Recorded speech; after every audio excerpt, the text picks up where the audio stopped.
And so you were saying that you're working to help them embrace honesty and integrity, and I think there were some others that I've forgotten. Yeah, empathy and emotional intimacy. Uh-huh. Cool. Yeah.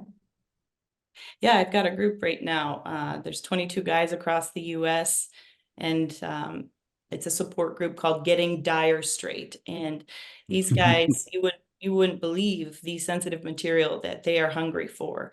We've talked about male entitlement. We've talked about some of the most sensitive issues, misogyny or patriarchy. I mean, things that I give them a tremendous amount of credit for being open to and hungry to understand, to dissect for themselves and deconstruct.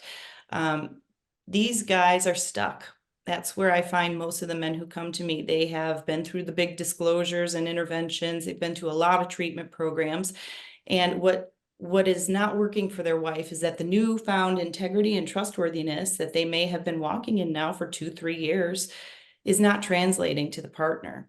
The safety, the authenticity, the ability to know, to hold an equality mindset, to have dissolved that power and control is what these guys need help with, at least in my opinion. So when I work with them in the group, they have voracious appetites to talk about all the stuff that we essentially think is a big no-no when it comes to being not offensive or not shaming. But I think it's all in presentation.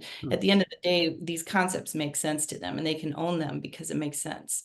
Is are most of the people that you work with men, or do these concepts show up differently in women who are either Yeah, adults or in one of have the been biggest infidelity? liabilities, one of the biggest liabilities with this work that I've been doing much more work around is that not so much that women will weaponize this against, say, their husbands. I suppose that does happen. I'm not hearing so much about it.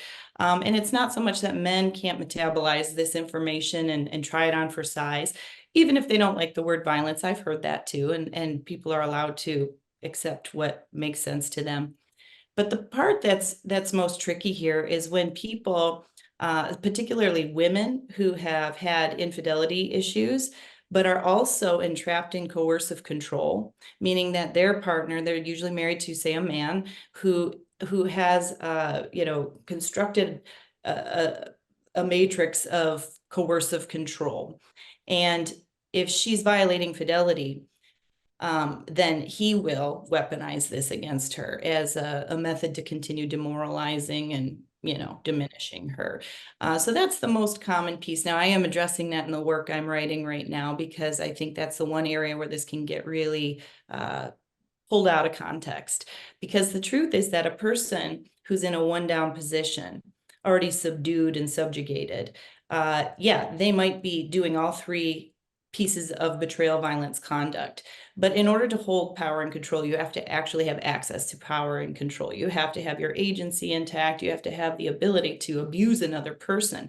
You can cause pain and betrayal to another person. You can hurt their feelings. You can cause deep wounding and injury, but you can't um, uh, effectively walk out the tactics of abusive behavior when you yourself are in that subjugated place.